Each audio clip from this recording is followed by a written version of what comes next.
Hey there, it's Dave Graham going over excuse me, some of the finishes on my desking system. Figured I'd catch you up today on what we got so far. So a quick review.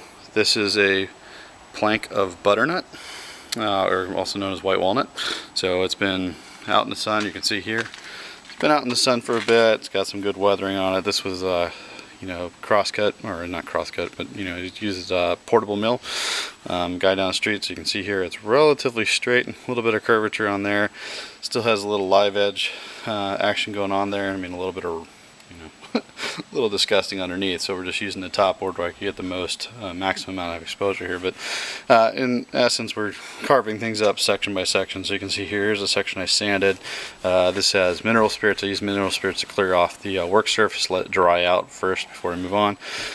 This stuff has yet to be sanded, but you can see a little bit of water going on there, some knots and some character marks as well. So what we've done so far is we've gone down, starting from this end, and I'll just walk you through the different types of finishes that we have there, and hopefully get you a profile shot so you can see how it differs going down the road here. So this is just sanded. Again, mineral spirits to clear off, and then we used a product called Howard's Feed and Wax. Feed and Wax is a beeswax, orange oil, and carnauba wax. So it leaves a pretty decent finish on it. It's not too rough, but it's smooth to the touch. You got to let it dry out for a little bit after you've applied it, so it doesn't get any oil on your fingers or whatnot. But very, very smooth finish once it's been sanded, and it darkens the wood a little bit. So this has been going for about 2 weeks now, and that's the only finish that's been applied here. Down the pike down here, we'll probably end up doing a feed and wax application, and then trying to do a sealer over it, so something like a gloss or a satin. So next up here, this is a gloss. Sorry, I've kind of cryptically noted things here. This is a feed and wax plus mineral spirits. That's down here. Up here, it's mineral spirits plus an oil-based poly. So in that case, so what we've done here is this is, I think, 4 coats of poly with sanding in between each one. So it's not, it's very, very smooth, not tacky to the fingers at all.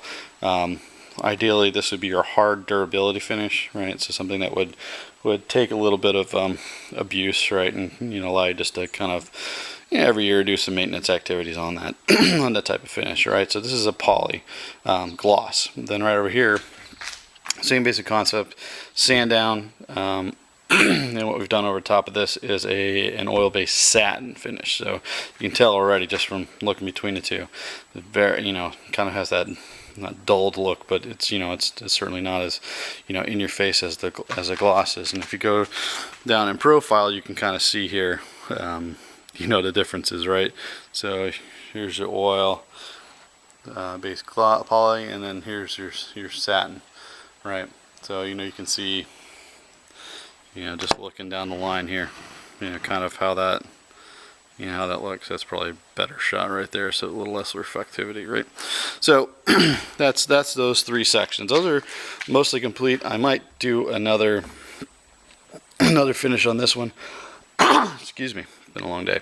Might do another one on this. This has 3 coats of satin on it, but it's very, very smooth right now. I kind of like that. Don't want to go too much over the top on that, otherwise, just end up wasting poly. Now on this section, this is one we're going to do today. Not during this recording, but what we're going to do today. So what we've done here is we've gone ahead and sanded down two sections, right? So this side and this side, wrote down the middle. This is just Sharpie, and it'll probably get sanded off at some point. But we've used Minwax's sanding sealer. All right, so sanding sealer, again, clean the work surface with mineral spirits, let that dry out, so that it wasn't wet, wasn't interrupting any of the applications. So sanding sealer goes in and attempts to do a light fill in the pores, right? So after you're done with that, you technically sand it down just a little bit, again, taking off any surface crud. In this case, it's very smooth, nothing to write home about in terms of bumps or other stuff. And then you can apply either oil or water-based poly on top of it. So what we're going to do here is I'm going to do water-based satin and a water-based gloss on top of this.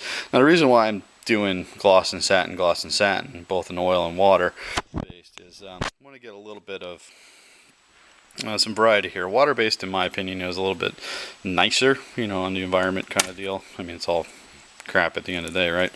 But you know, when looking to finish butternut, butternut's a very soft wood. I mean, I can mark it with my finger if I'm not careful.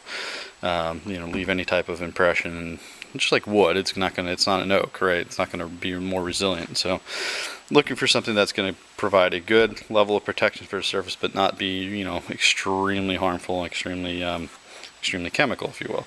So in that case, you know, we're looking at the oil-based poly, or water-based poly as a good alternative. Again, it's all from Minwax. I tend to like their stuff, and what we'll end up doing, especially on these live edges, I'll show you the regular planks probably in another video, but on the live edges, what we're going to use is we're going to use Deft Satin based poly. So it's a spray can poly. We can use Minwax if you want to do that. I was just recommended Deft, but we'll go through. We'll, you know, basically tape off the top surfaces, whatever, and we'll spray.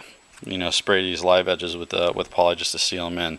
Now, live edges, these are not attached in this thing. Obviously, it's just part of the board, but on the planks that I have, the live edge is not attached. I'm not using nails, I'm not using anything like that. It comes the way it comes, right? So been sawn directly from the mill, and they're only 3 months old in terms of sawing, so we got a bit of work to do to protect the entire surface, but that's the intent, right, is to keep those live edges on there as much as possible. Now I will point out here, did a little bit of sanding work on these live edges that does stand out very, very nicely, and the goal here was to make it, you know, flush with the rest of it. So that's what we've been doing here. And in this section, what we're going to do possibly today is do an application of Howard's Feed and Wax. Use that as a base. And again, remember, this is the Feed and Wax down here. But we're going to use this. We're going to do Feed and Wax as a base layer then, instead of mineral. Well, we've already done mineral spirits, but use that as a base layer instead of a sanding sealer, and then try to do an oil-based coat on top of that, just to see, because I like the way that Feed and Wax kind of darkens it up. It also stops the drying out process more so than, you know, a non-natural method would do. All right, so I'll catch you on the flip side, and we'll see what other applications look like.